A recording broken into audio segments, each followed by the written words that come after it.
Hello, thank you for the introduction, thank you for the invitation, thank you so much for coming here. I'm really excited to be giving this talk today because it's a work in progress. It's something I've been working on for the last couple of months, and it's gone through different versions, and I'm still not entirely sure and convinced by my own thoughts, so I need help. I try to keep this under an hour, and I would be really happy if afterwards you throw your thoughts at me after I've thrown my thoughts at you, so that's hopefully the thing keeps growing.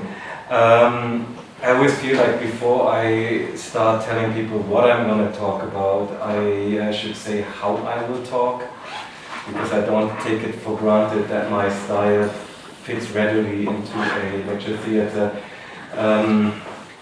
because I don't think I'm necessarily going to present you with arguments, or I don't necessarily have a thesis. I have a lot of analysis to throw at you and a lot of speculations. But fundamentally, where I'm coming from is, I guess, an obsession with existential rhetorics. Meaning, as an art critic over the years, I realized that what really concerns me is how stuff talks to me when it talks to me, and how it involves me, in what manner, mode, key, temperament am I being drawn into a work. And I think that might matter fundamentally or existentially, especially when that dance, that work, or a speech draws you into is the dance of life.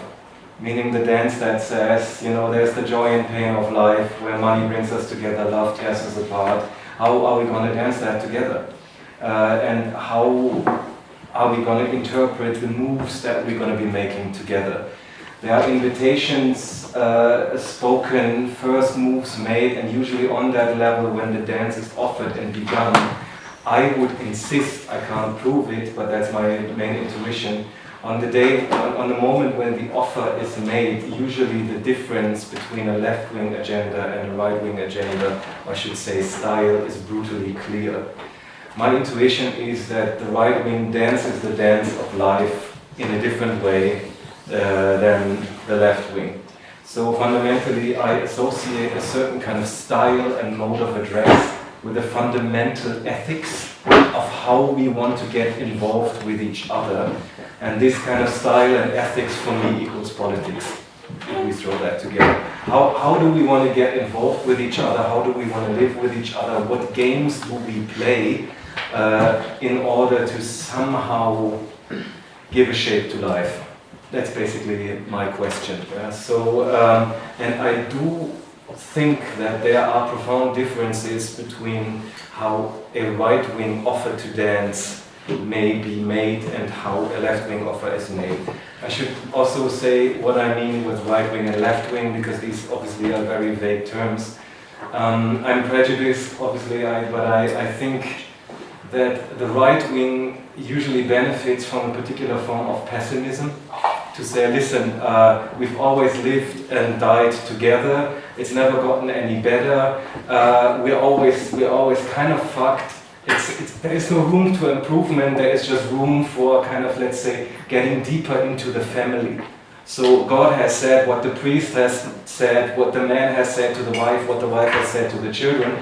It's a wicked game that people play, but we're not going to escape it, so we might as well, you know, sink to the bottom of that heavy game and call ourselves a family, a nation, a tribe, and enjoy the heaviness of that fateful game, of how we've always screwed each other over, and how we at least can have a purchase on that by saying, yeah, this is really our fate. So I think, for me, that's the poisonous seduction of the right. To say like, yeah, let's not pretend we could make this better, let's fully embrace the heaviness of our existence. Fried potatoes, and then the ship sinks where it feels safe. Yeah. And whereas I think on the left there is always an idea of social justice, and to some extent that idea of social justice traditionally is articulated through an idea of progress.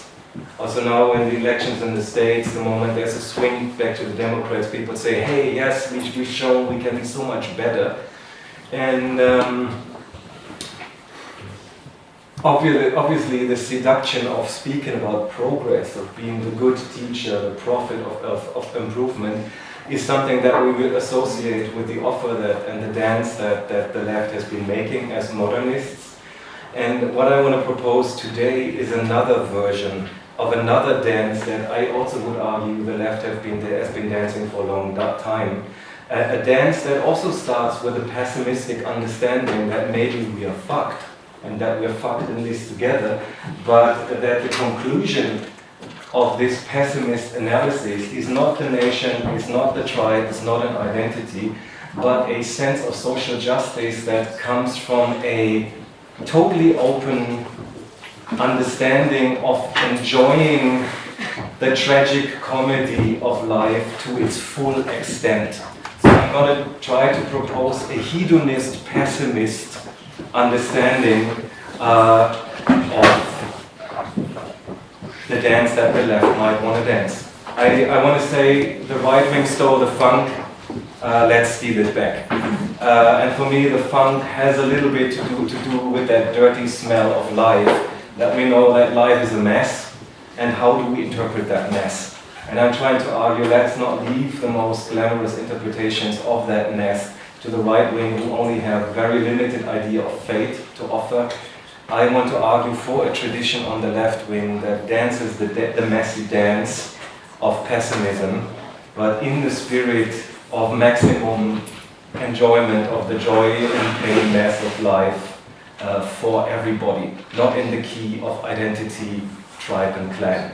So that's the short version of my argument, where I will try to play the cards. And I thought this morning maybe I should divide the talk into an A side and a B side. So the A side has 3 tracks, and the A side I want to try to propose a pessimist analysis of the right wing, or an analysis of right wing pessimism, if you will, by trying to briefly engage a common idea of the forgotten men and women that everybody has failed to listen to, and now the right wing finally, that they arrive to say, but we are the people who listen to your fate, we take you seriously. I am skeptical about this. I want to propose a slightly more perverse interpretation, which is that the real attraction of the right lies in playing the game of fake fate. A particular insidious, inviting game of fake fate. I will hopefully be able to make clear what I mean with fake fate and the game of fake fate. And I will end this first slide by saying the traditional way of playing the game of fake fate is called mafia. So at the end of this A side, I will give you a 2-minute introduction to the history of the mafia as something that I find is a traditional example of the insidious, the fatal attraction of right-wing corruption, if you will. So that's side A. Then I'm going to flip it and reverse it, and try to hit a slightly more upbeat, hopefully not less sleazy beat, and try to talk about versions in which traditionally, also from a left-wing horizon, in the sign of collective enjoyment, certain forms of messy, fateful entanglements have been interpreted. First, I want to talk about big city humor, obscenity in traffic, swearing at each other in the city. From there, I want to go into giving you a couple of examples of artists who I feel play the game of fake fate in an honest, existential and hedonist way by layering contradictions rather than reducing them to a simple game. And out of these layered contradictions, I want to ask the question, are we not finally ready for having a bad mother as president? Yeah. So some thoughts on charisma and credibility, and the idea that maybe we love those who are good insofar as they're bad, and so far that has been a patriarchal privilege, and maybe we're finally ready for bad mother. Yeah. So bear with me, I'm going to get there. Side A. Who will listen to the forgotten men and women? It's a strong motif that has been played many times in relation to the attempts of explaining why the poor vote for the rich. How can that be that the so-called forgotten men and women of America, the poor working class, are voting for someone who they should actually know is going to rip them off? Why is that happening? A common analysis has always been, yeah, well, basically the left has not listened. They haven't been around. They haven't sought the conversations of those who have stood on the side. And in my memory, I have a strong image that comes back when I think of that. It was when I was still living in Hamburg. One day I was going down to the Landungsbrücken, and there was this guy standing there with a couple of beers in his plastic bag, and he was just saying one sentence. Mich hat nie einer gefragt. Mich hat nie einer gefragt. Ich habe nie einer gefragt. So he was stuck on that loop. Mich hat nie einer gefragt. No one ever asked me. And as freaky as that sounds, the guy had a point. Yeah, that when you feel like an entire, like a live form of utter bitterness wrapped into one phrase, repeated like a mantra, no one has ever asked me. And well, obviously I didn't ask him either, yeah? Because as a, well, he was before his some things up there. Because obviously the life that I'm living as a professional good person is a life on the road where I spread my agenda of ethical improvement as I arrive somewhere with a trolley bag and give lectures. So basically I never stick around long enough to hang out with the guy on the bridge and finally have that conversation. Sometimes it happens in after hours if people get me involved long enough and get me drunk, and then at 4 or 5 o'clock in the morning you have those existential conversations, but it's part of what, for good reasons, a lot of people hold now against the professional elite, that spreading international communication, you end up on EasyJet and Ryanair, and you are out of the door before that conversation happens, so you don't get to hang out with the guy and have those beers that you need to have with your neighbors until they finally tell you or feel like you asked them. I mean, like in Berlin, it took me 10 years to have my neighbor finally say good morning back to me. Like one of those great alcoholics who pass you by in the lobby every morning. Guten Morgen. It's like 10 years finally. I don't know. So sometimes it needs 10 fucking years. Usually, unfortunately, being on a communication circuit identifies you as a member of that liberal elite, which, of course, for good reasons, is being attacked because we don't stick around. No, we never asked. Yeah, that is a problem. At the same time, did he ever stick around and ask? That's the weird thing, no? Like the critique is justified, but why would someone who's super rich be understood as somebody who would, had he the time, also stick around until 4, until he drank all these beers and then spilled his guts? When everybody knows that actually the guy is also just a puppet being manipulated by the philosophers of the neo-Nazi super rich, which I adore.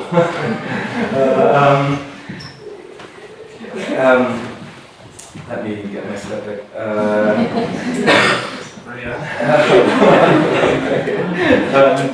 So this would have been a detour anyway to say that who's listening? Who's listening to those supposedly forgotten men and people? Well, it's not the leftist intellectual who arrives with a trolley bag. Why would it be someone like Trump, when everybody should be smart enough to realize that he's also a puppet of an even more vicious elite? A friend of mine, Anna Pinto, recently bashed my head around a little bit and saying like, Jan, you always go for public psychology, and you never look at the shit that's actually going on the internet. This is really evil stuff, read it. I did what she told me and read some Nick Land, read some Mencius Moldbach, and understood Peter Thiel in the background, that we have a new kind of ultra-conservative elite, which I would love to call the neo-Nazis, like a bunch of nerds who have this idea that society is simply not working anymore.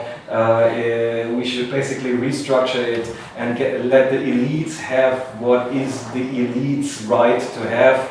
Society should be reorganized like Silicon Valley corporations, and anybody who can buy a share can come in, and anybody else can fuck off. Yeah.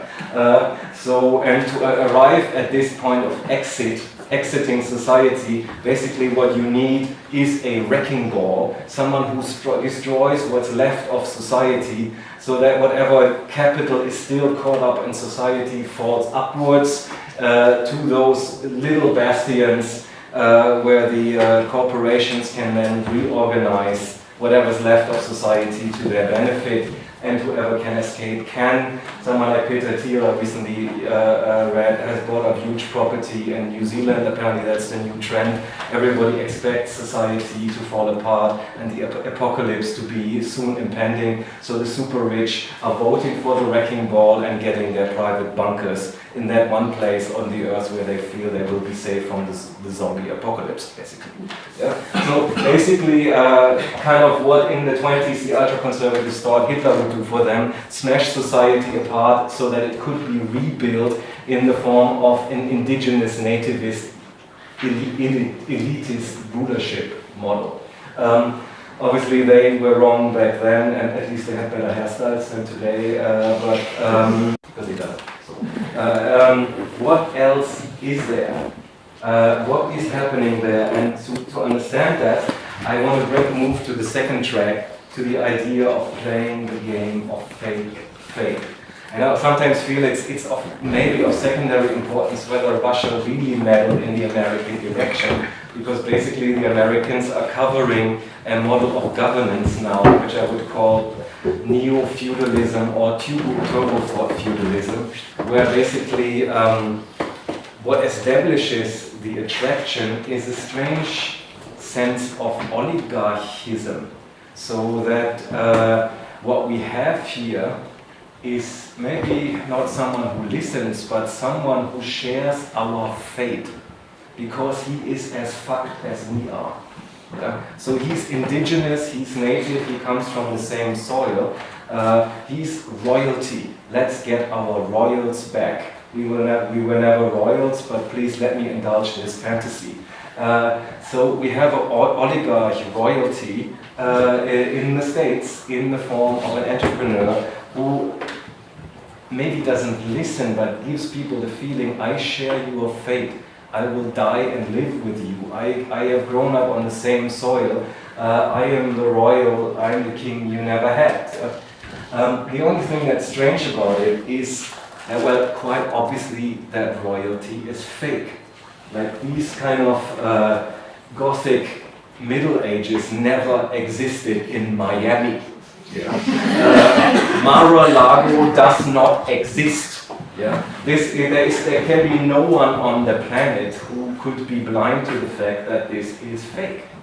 Like, but how can that be? That you embrace somebody as your own native new king, your own blood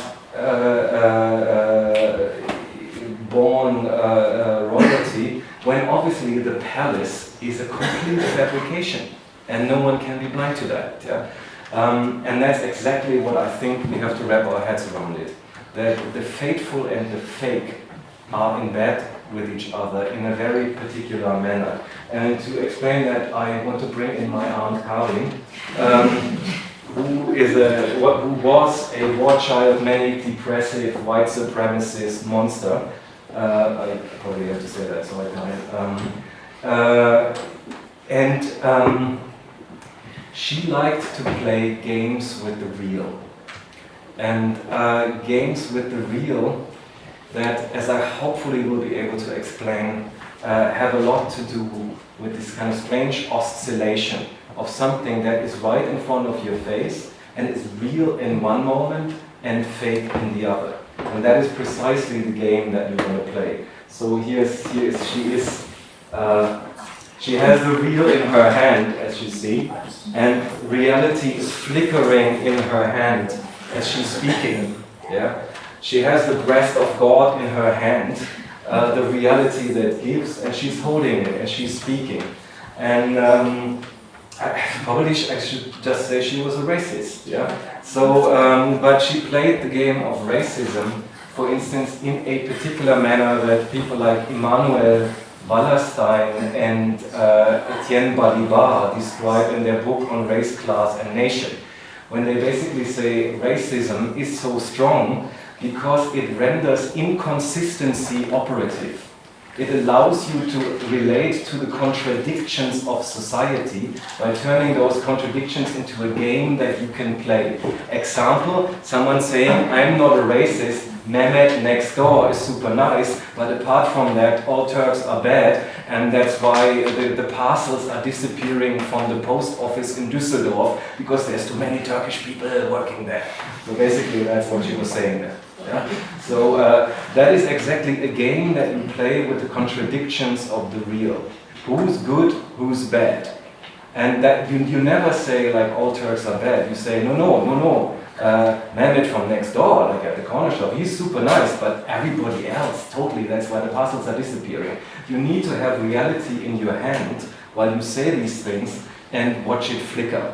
There is a particular pleasure in that moment feeling you have a purchase on the real, and since the real is full of contradictions, who's good, who's bad, who's successful, who's a loser, you don't take sides, you get a grasp, a grip on the contradictions of the real while having the sadistic pleasure of passing judgment.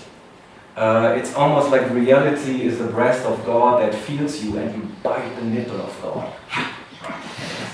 Here, ouch. Yeah, now I can make my violence be felt because I hold reality by the balls and I start squeezing it. Oh, yeah. By the way, saying, yeah, Mehmet is alright, but all the other Turks, you know that. Yeah.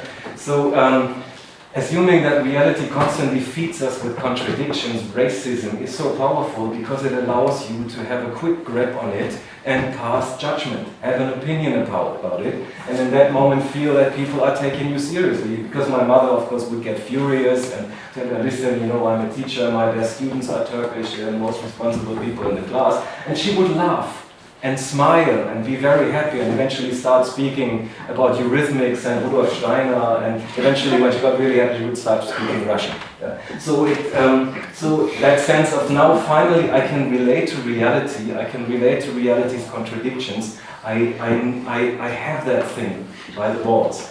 And that is true of racism, I think, and in a particular way I would want to say it's probably also true of Trump.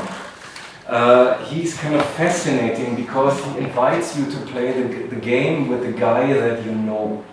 Is he a loser or is he a winner? Well, he is a winner insofar as he's a loser.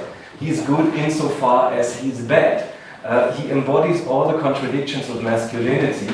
The stupid hair designates him as a jerk. At the same time, the Mussolini look designates him as a dictator. So it allows you to look at the guy and constantly have an opinion. So in that sense, every scandal makes him stronger because he is good insofar as he is bad. And everybody can have an opinion on him, so it's impossible not to talk about him. And everyone can have the sadist pleasure of having an opinion on him. And I think that is only possible because he is the president, the real Donald Trump, whose main word is fake. So he flickers in front of your eyes as the thing that is real and fake. It's the ball of the real, the main contradiction, real, fake, real, fake, real, fake. And in that sense, he's infinitely relatable. A straight person wouldn't be as relatable as something that flickers and draws you into the flicker. In that sense, as a broken mediator, he's a million times more powerful than the real thing. Like no one would vote for Mussolini, but they would vote for Trump insofar as he's not quite Mussolini, in the same sense that no one would dare to listen to Beethoven, you listen to Liberace. Now, Liberace is almost Beethoven in the sense that Trump is almost Mussolini, in the sense that Mariah Carey is almost Father Christmas. So you need the broken mediator because the broken mediator allows you to play games. I mean, I'm pretty Catholic, that's what you do with saints. You don't talk straight to God, you have some kind of crooked figure in between that allows you to do bargain deals. Hey, listen, St. Anthony, can you burn that house and preserve mine? What do you think? Yeah? So this kind of broken mediator allows you to play the game of fate, as it gives you an immediate purchase on the contradictions. And the strange thing is, it is inescapable. One strange truth of Donald Trump is, it is as impossible to not talk about Trump as it is to not listen to Mariah Carey over Christmas. Yeah? It just gets you. And on that level, it's absolutely existential. And I love Mariah Carey for, I mean, I was with some people before Christmas, and we were somewhere doing a workshop out in the countryside. It was snowing, suddenly turned out one of the students was the first snow that she'd ever seen. And it was really existential, and someone shouted, please, please, quickly put on some Mariah Carey. Like you have to, like a straightforward encounter of fate is just too strong. That is the first fucking time you see snow in your life. That's intense. So you need to have a little bit of distance to allow for proximity, and that's exactly what Mariah Carey gives you in that moment. It's the perfect vehicle to navigate proximity and distance. In that sense, it is the pill that you want to take, of course. But on a certain level, as Trevor Noah has been arguing, that is fundamentally the inescapability of the post-colonial dictator. So he's been arguing, yeah, congratulations, what we had in Africa in post-colonial situations is now finally what the colonizers get on their side. Congratulations, you got yourself an African dictator in the most powerful position of the world. Somebody who is a joke, who turns authority into a joke, but the joke that no one can afford not to make, which coincidentally is exactly what this fantastic philosopher is arguing, who is Achille Mbembe, philosopher from Cameroon, who in his fantastic book on the post-colonial, basically in a philosophical manner makes the same argument that Trevor Noah is making. He says, in the moment when the post-colonial dictator cannot establish the legitimate inheritance of power, he turns illegitimacy of authority into a game that no one can escape. He turns violence into a joke, into a permanent parade that you cannot not dance on. It's the dance that you cannot not include yourself. Hence, on a certain performative level, fate is made because you cannot but joke about the dictator, but the moment you joke about him, you're in on the joke. It's a self-fulfilling prophecy, hence it's a particular way the dance is danced as this inescapable fate. Hotel California, you can check in, but you can never leave. Once you've made the joke, you are dependent on the dance, and you have legitimized the illegitimacy of power by making the joke that you cannot afford not to make. So it's a complete negative validation of power in the state of utter illegitimacy. And that's basically how where Trevor Noah and Achille Mbembe agree, is carnival dictatorship is bad faith fate, as a form of the inescapability of affirming illegitimacy, if you will. So it's totally fucked up, but utterly inescapable, precisely because it mobilizes the game of the fake, which then turns into your fate. Yeah? It's hard to beat because obviously it involves existential humor. Yes, our queen is terrible, our dictator is a joke, but what can we say? We are the joke that he's making, we are the people who are on the, how you say, who are the butt of that joke, so we cannot not make it. Yeah? So that is basically what in a different scenario is just simply mafia. Mafia is organizing the village party, and you cannot not go. The moment you eat the pig on the village party, you're in, you owe somebody something, and you are tied into the kind of fake fate network of corrupt entanglement, because you have, well, in the same way that you would have to go to the parade and dance, in the same way that you would have to make the joke that you cannot afford not to make, you cannot afford not to buy from these people, and you cannot afford not to show up on their party. Interestingly, if you think about it, the aesthetics, the rhetorics, the key of fake faith is traditionally actually mafia bling. It's mafia tacky, and that's what I wanted to call the empire of the tacky. So that this whole thing, like, we are not royals, but still we are your inescapable fate, has a particular rhetorical register in which it announces itself. If anybody's following Gomorrah, it is that fake royal sofa. That's actually in the first episode, if you remember, they try to get a new sofa, it's uncomfortable, they throw it out. But the whole thing of, yes, we know that we are not the royals of Naples, but still we play the game, has a particular aesthetics, and from the Trump apartment to the mafia headquarters, it has the same look. And I would like to argue, and then I want to close the first part, maybe it has a deep history that long before we have Trump as the African dictator, this kind of strange dialectics of colonial flip over, when the colonizers become colonized, maybe already happened in the 19th century, in the moment when Italy was unified and the mafia was born. I'm not an expert on these matters. I just want to give you a brief read of this and then move on. The strange narrative of Italian unification in 1880, something like that, was Garibaldi coming from the north with a progressive agenda, saying, listen, we're going to turn this country into a republic, we're going to make everybody citizens, you're going to be able to partake in modernity. You're not going to be serfs to a landowner, all of this landowner thing will change. We're going to enter into a new, modern, progressive era, which was possible because the original royalty of the South by that point had been impoverished, had been weakened by the fact that they're basically out of money and could no longer sustain their own previous protocols of government.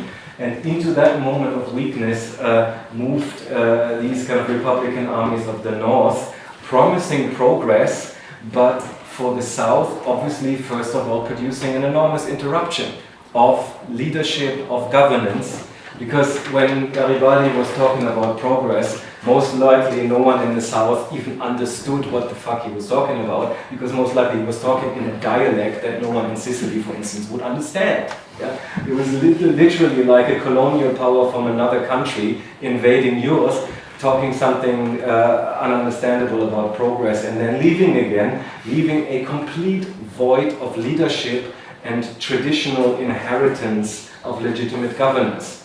The same as a post-colonial situations where you need to find a leader, but the protocol of inheriting legitimate rulers has been interrupted because the aristocrats are no longer in business.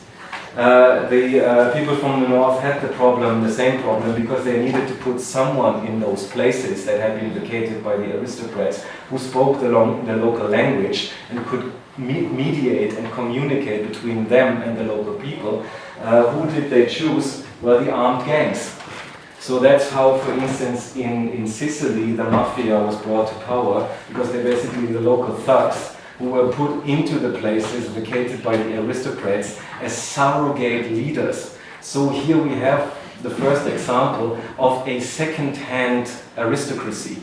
They're really stand-ins for an aristocrats that no longer exist. Like Trump today, kind of fake royalty, surrogates for legitimate leaders that everyone knows they are not.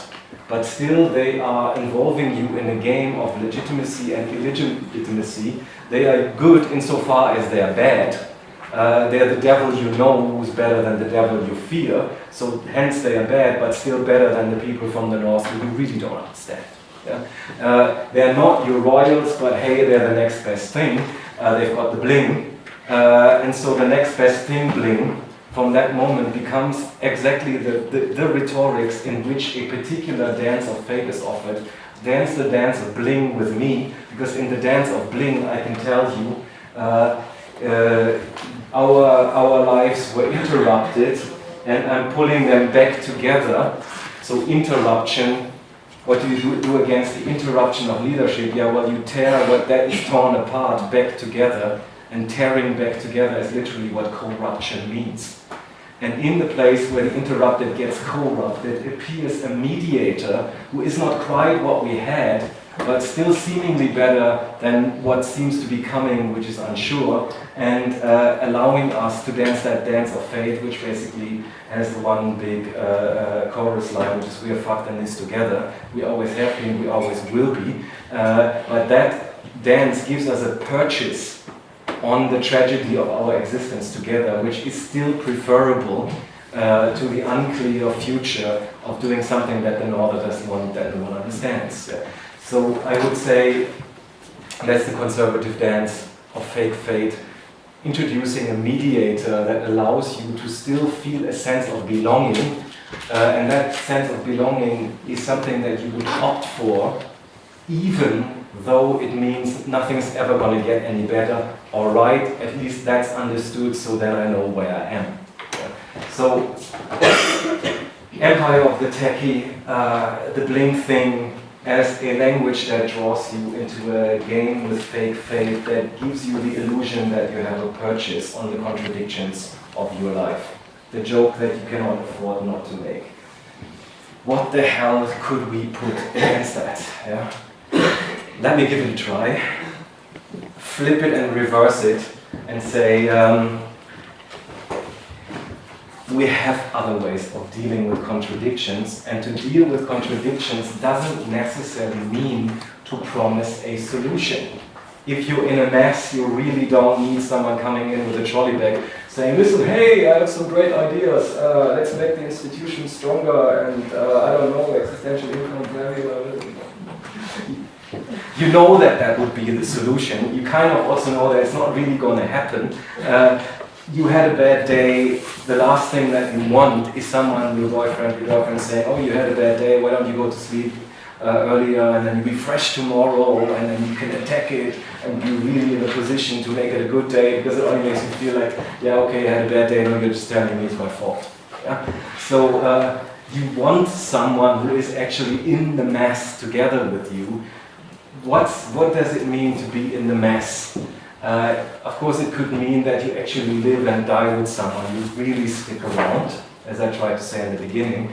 But I also would say that there is brief and more casual ways of celebrating the moment that we are in a mess together, but that never say clan, tribe, identity, nation, Christianity, Europe, or whatever you want to say, but is a pure, a sheer enjoyment of the mess that we're in, that doesn't give you the false allegiances to any mafia or an organization, but is first of all the pure grotesque enjoyment of the absurdities of living together, which for me is just simply the joy of swearing in traffic. Which I find is something that is the epitome of what makes a city a city. I once had a great student from Tehran, Ronald Moshtavi, who was saying, you know, if you learn to drive a car in Tehran, you have to learn how to swear.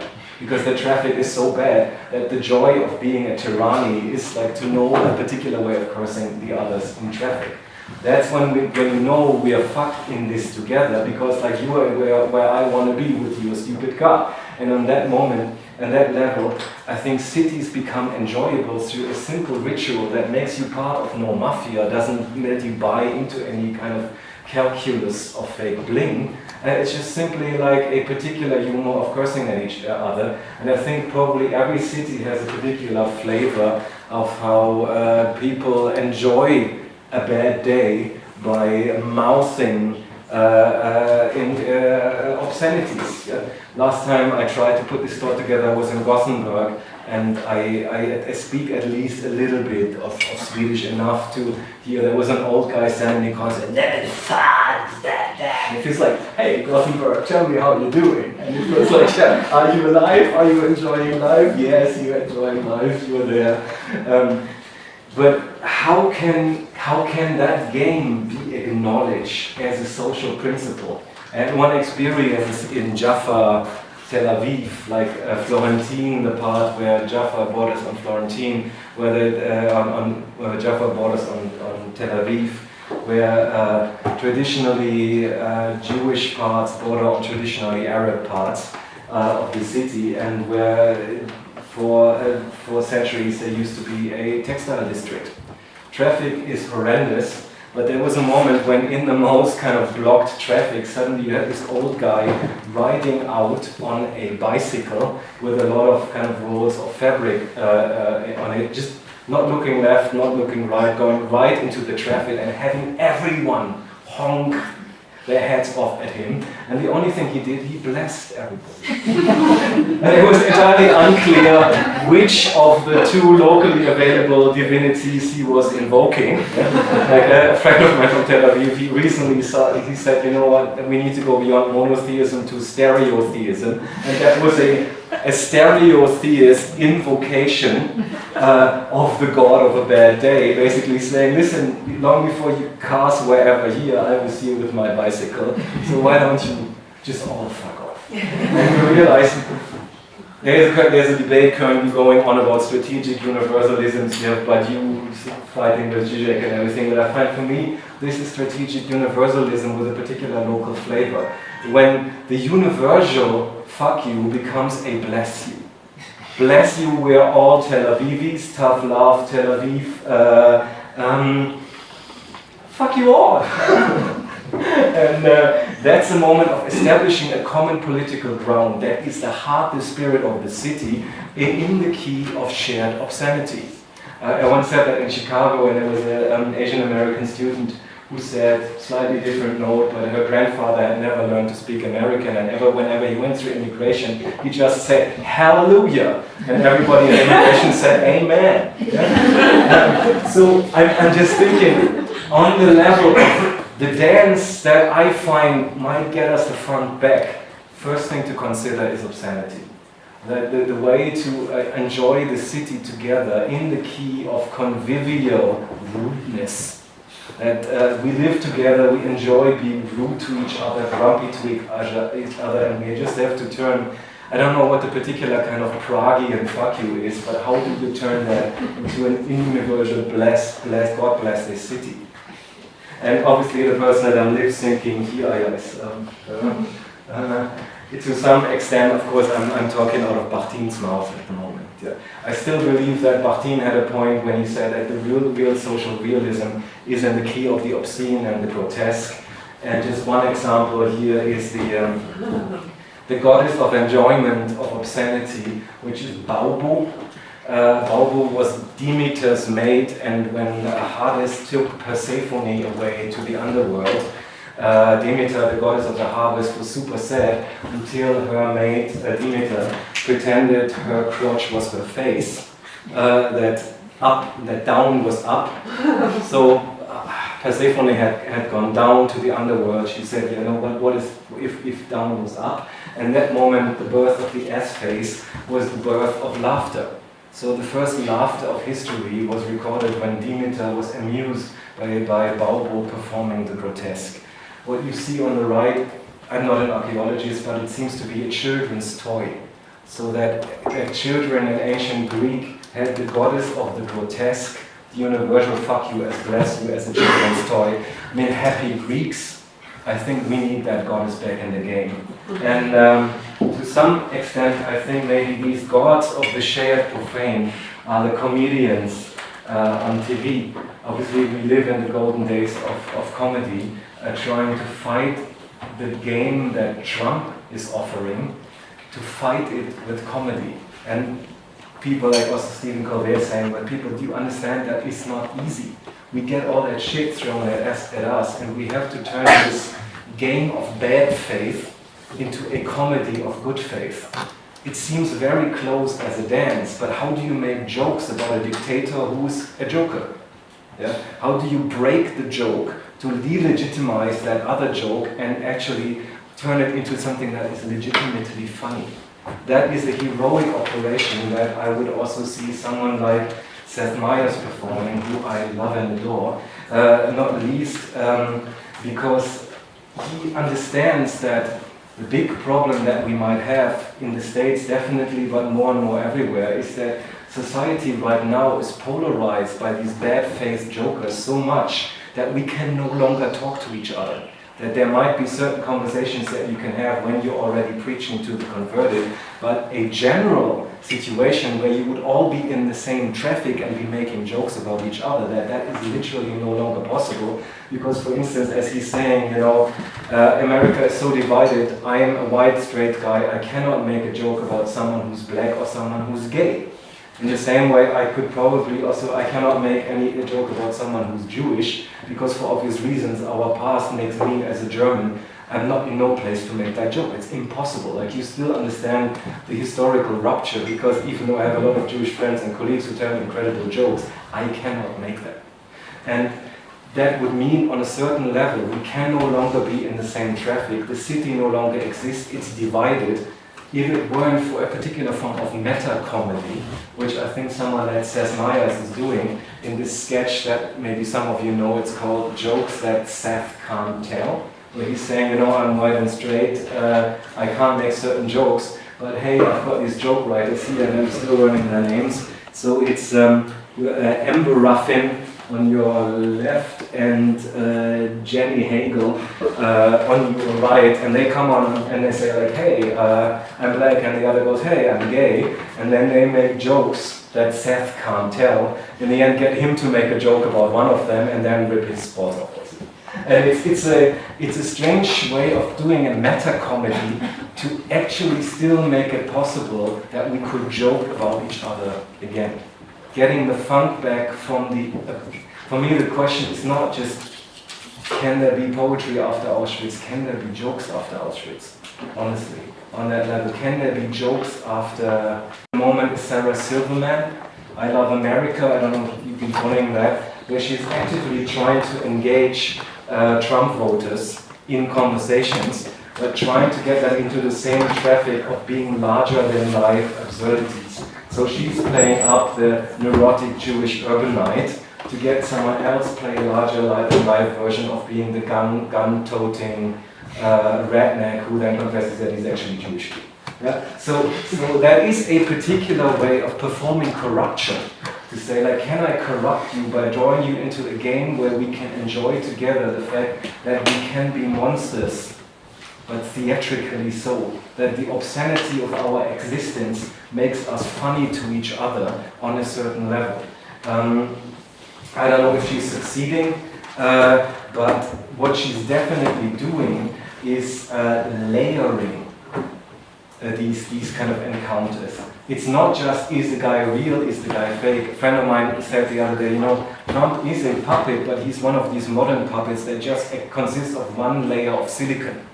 Like, traditionally, puppets used to be made up of layers and layers of materials. These new puppets are just kind of made, you know, you have a 3D printer and you print it out.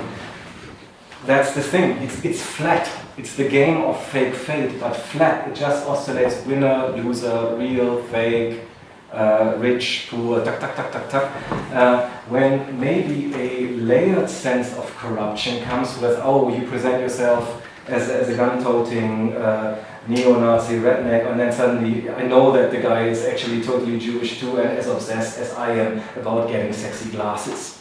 So you get kind of layered personalities that are not just playing a kind of vertical contradiction, but that involved in really layered horizontal contradictions.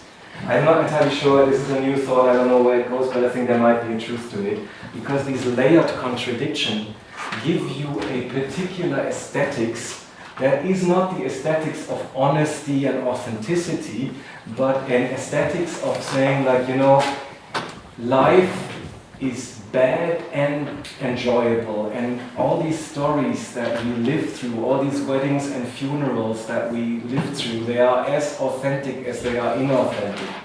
When I cry, I listen to Mariah Carey. What could be more camp than a wedding and a funeral? In the most emotional moments in my life are moments when I do not really fully recall whether that was real or just fantasy, whether it was kind of a campy soap opera, a melodrama that I just happened to end up in, when actually it was maybe one of the most heartbreaking moments of my life.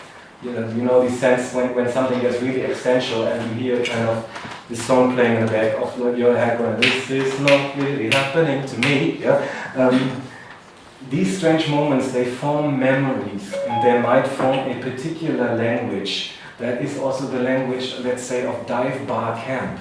When the last bar in town that is open, where everybody ends up, who still has a story to tell, might exactly have that aesthetics of something that is broken, blingy, the lights are too technicolor-y, everything is real insofar as it's fake, and you know that it hasn't been like that just since yesterday, but this bar has been maybe around. Example would be the traditional gay bar in Berlin. It would be something like Kumpelnest that has been around for like decades, and you realize all the blood, sweat and makeup that has gone through that place, and it has layered itself. It has sediments of tears and makeup in this place, and this is a particular aesthetics of layered fake that is as fake as it is real, which for instance I adore someone like Fassbinder for. Angst essen Seele auf is as camp as it is like slash your wrist, kind of as existential. And it is already layered because as the film buffs might know, like Fassbinder was thought of Fear Eats the Soul as a remake of Douglas Sirk's All That Heaven Allows, where Douglas Sirk, like immigrant from Germany to the States, did this kind of heartbreak drama in the most campy, artificial, technicolor colors. And if you ever get a chance to see it, it is so sad because it is also everything is wrong in that movie. Rock Hudson is the most gay heterosexual lover that you will ever see. Everything is kind of off, and precisely because of that, it just goes into your veins.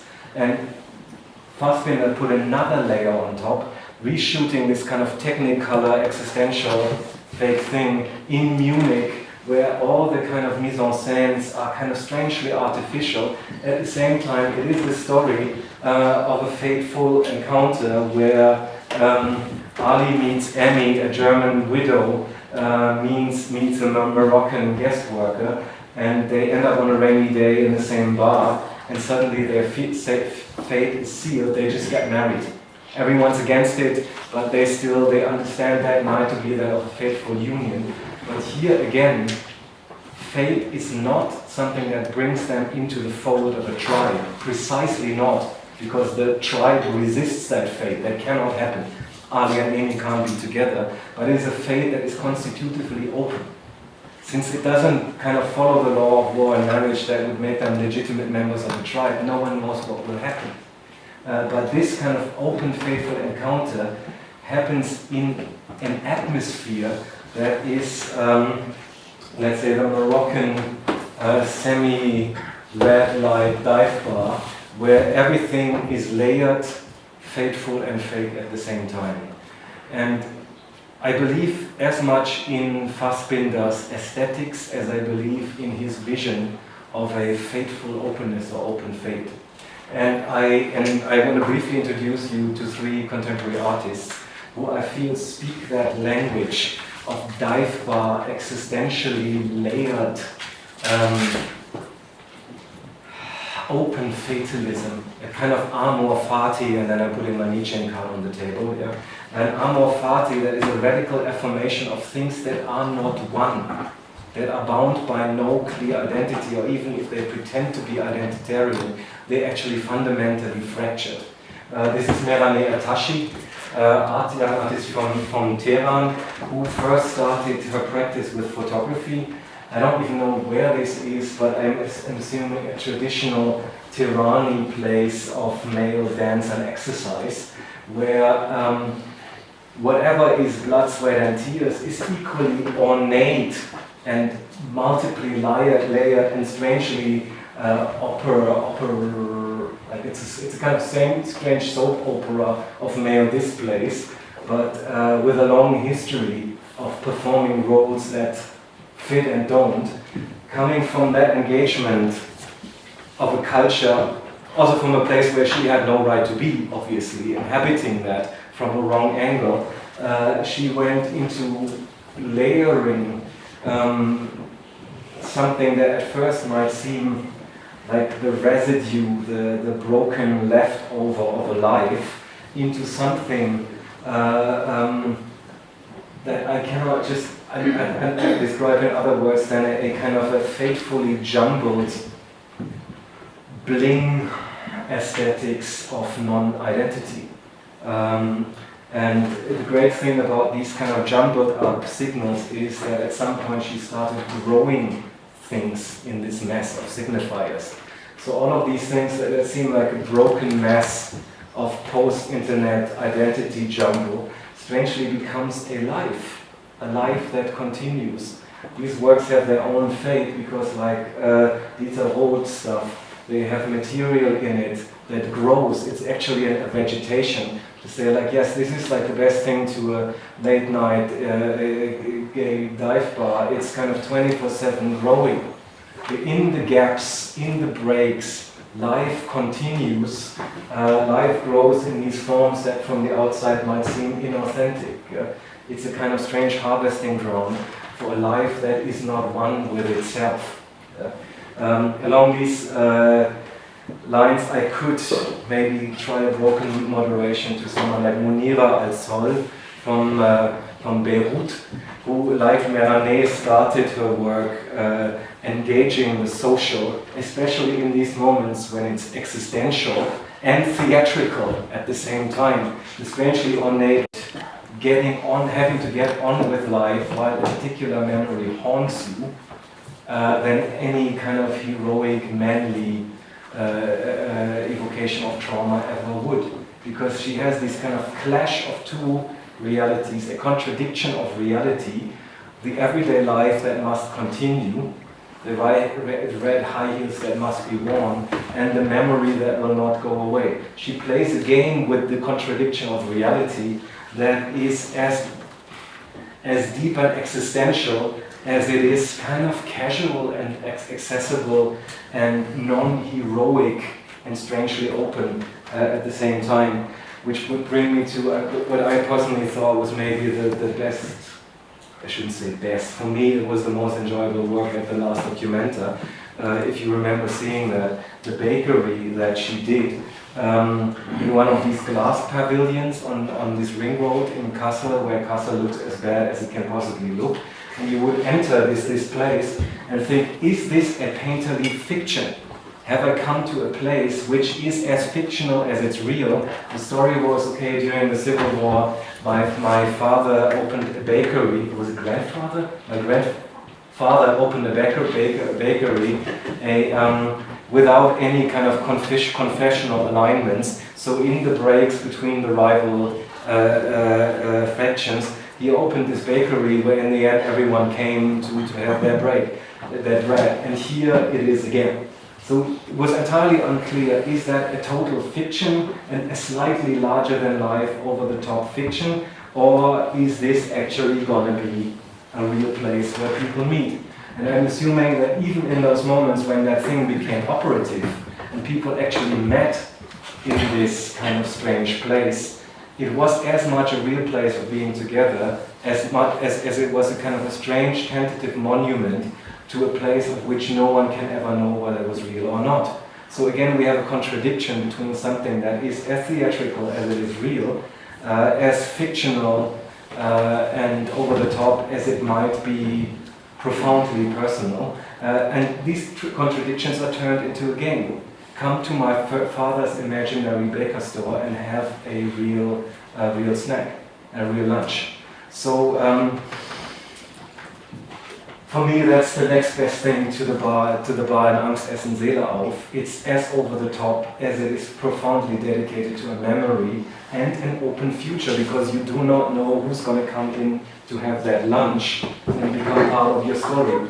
Another great part of the work, if you went downstairs, she did this series of drawings where interviewing refugees or people she met along the way, she would listen to them. So we're back to the beginning. She would listen to them and at the same time draw their portrait. what I love about that work is that in the listening, a fiction is being produced. So these people are not reduced to one identity of being refugees. They're also part of an ongoing fiction, which has the fantastic title, I strongly believe in our right to be frivolous. Yeah? So our right, our fate, even if our fate condemns us to be refugees, our fate should not be reduced to that. It is open, as I listen to you in the moment of saying we have a right to be frivolous. It's amazing. A very last example, and then I'm going to bring it to a close, is Sophia Almaria. I don't know if anyone had a chance to maybe read her book, The Girl Who Fell to Earth.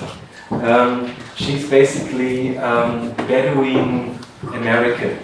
And this book is a totally heartbreaking, cringe-worthy story of how her father ended up in the States, all the confusion that are caused in the family, because no one knew that, of course, he would be having separate wives, and her mother found out when she finally came to the Gulf. Everything is in a mess.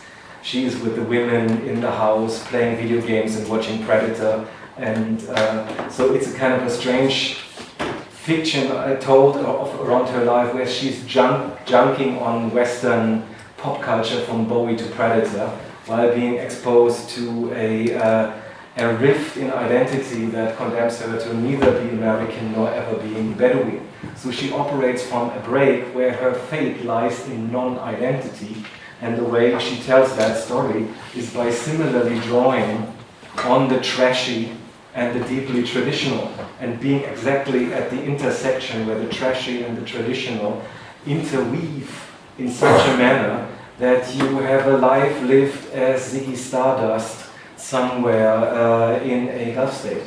So these kind of strange fabrications that are deeply fateful, fantastically riddled with these fake expressions that come together in as a story that can never be closed around one identity, if you will. I'm repeating myself. Her videos are, I think I would probably, I keep joking, it's kind of Omar Suleiman meets Hitler style, but throwing together a particular form of Gulf state camp with a form of post-internet trashiness, like a global vernacular in a particular humor that you might actually only fully get into if you get that taste of I don't know, mobile phone in a hijab or something like that. These kind of strange forms that you find in her videos and in her writing, and I would say probably also in MIA's Bad Girls Do It Well video that I'm assuming you might have all seen. As a way of camping up the improbable of a decadence, of a frivolous kind of Gulf state, trashy dive bar aesthetics, if you will. Which brings me to my very last thought, is, for obvious reasons, I've chosen to present women artists, because I think one of the challenge of not just fighting the bad fake dance that draws us into making the joke that we cannot avoid making, and thereby consigning to an inescapable fate of identitarianism. I believe on the left wing, if we understand the grittiness and brokenness of the dances that are the dances of life, one challenge could be, how can we keep them open? Enter on the dive bar level, where we really have that, where we are in the place where the real conversations about heartaches and yearnings happen, but with a notion of open fate that doesn't collapse around identity. But how can we understand who could be dancing this dance, inviting this dance? Who could be the charismatic broken figure who at 3 o'clock in the morning in the red and blue light tells me, sings you that song of broken identity as open faith? And I feel at the moment the strongest songs sung in that key are maybe sung by women, for the reason that if there was something like faithful, legitimate authority, meaning I know what life is about, hence I could be your leader. I am good insofar as I am also bad. I know the corruptions of life, I've been corrupted by life, but that gives me the credibility to lead. Maybe it brought Hillary Clinton down because she was presenting herself as someone who beat the good one, the good girl, that lacked the fundamental credibility of being part of the corruption of everyday life. When, for instance, the globally successful TV series like Game of Thrones is precisely working towards the idea of the bad mother, a leader who could be credible because she is also corrupt. She knows the corruptions of life, she knows how to dance the dance of life with the violence involved, and hence she might also understand what justice is about because she's got fucking dragons. Yeah? And in the same way, I think on that level we are waging a war in the global imaginary to understand what could be an existentially credible interpretation of female leadership. And in the same way that on the left, I think we had a long history of patriarchs who were credible because they could play the Trump game too. They could be good because they were bad. Like someone like Willy Brandt could be good because, of course, he was a womanizer and a chain-smoking one. Of course, the same holds true for Olof Palme, and I don't want to speak badly about your presidents, but I have a feeling there is. I remember once Pavel Büchler saying to me that there was a time in Prague where there was no difference between smoking and non-smoking, there was only a difference between smoking and chain-smoking. On that level, I feel like the left wing lost a crucial asset after the left wing stopped chain-smoking. Yeah? Because that is the gesture where I say, you know, I believe in social justice, but I'm actually down with you guys because I breathe in the joy of the death that we're going to be dying together. So on that level, you know, I'm good because, as you know, I'm as bad as everyone knows human beings can be. So I think we need that chain smoking back. But probably not out of a nostalgia for the kind of charismatic left-wing patriarch, but maybe, and here we're back to Mariah Carey, we maybe need the mask for a game of fateful corruption from a female leader who can be the chain-smoking person saying, you know what, we don't need those dudes, but you know, I'm down with you, I'm still smoking. And let me just be kitschy, like, of course, maybe it's all fun. Thanks for bearing with me. Yeah?